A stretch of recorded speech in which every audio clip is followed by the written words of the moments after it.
Hello and welcome back to my YouTube channel, and today we are going to solve some important MCQs of the chapter digestion. So let's just get started. First MCQs है कि salivary amylase जो होता है हमारे पास वो activate किससे होता है.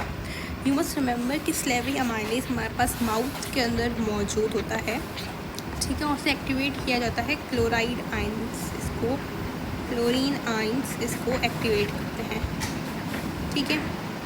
फिर है the dash of digestion of starch in mouth. कितने परसेंटेज, हम परसेंटेज का साइन वैसे है, कितने परसेंटेज डाइजेशन होती है स्टार्च की माउथ के अंदर. तो याद रखिएगा हमारे पास कुछ 3 to 3% डाइजेशन होती है स्टार्च की माउथ के अंदर, ठीक है. फिर है dash and dash are present in saliva for protection against bacteria.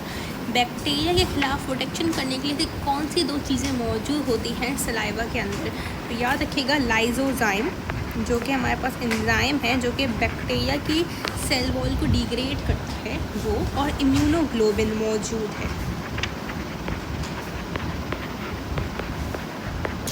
Immunoglobulin, ये दो चीज़ें मौजूद हैं हमारे सलाइवा के अंदर जो कि प्रोटेक्शन करते हैं अगेंस्ट बैक्टीरिया. फिर है pH of fresh saliva. Fresh saliva की पीएच क्या होती है, तो उसकी पीएच कुछ ज़्यादा होती है, 8 होती है, क्योंकि उसके अंदर कार्बन डाइऑक्साइड का लेवल कुछ होता है ज़्यादा, ठीक है.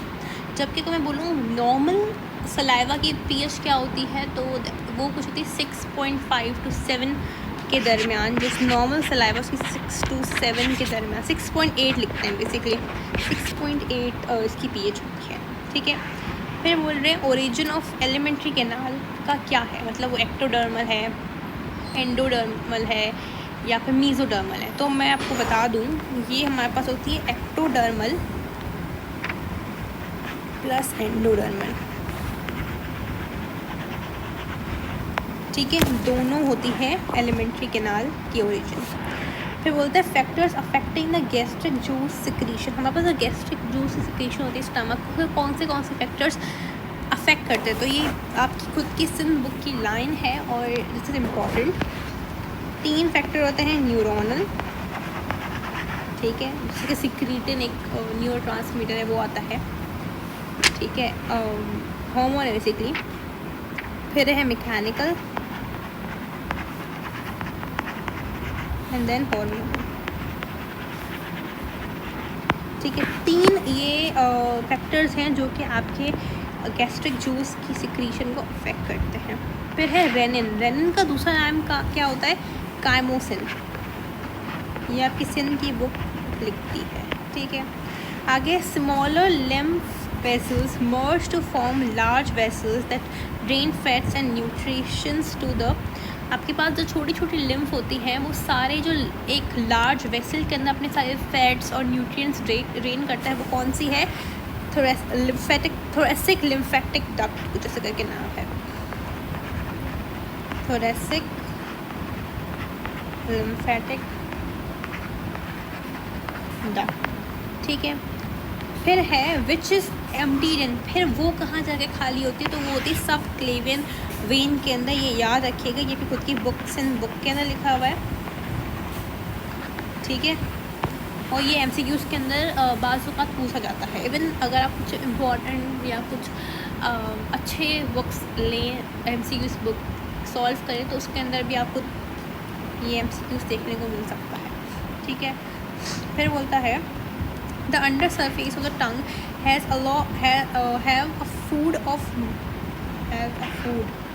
ये कुछ और होगा, सॉरी फोल्ड लिखा हुआ है ये, आई एम रियली सॉरी, मुझे अपनी राइटिंग कुछ समझ नहीं आ रही. फोल्ड ऑफ म्यूकस मेम्ब्रेन को क्या बोलते हैं, फ्रेन्यूलम,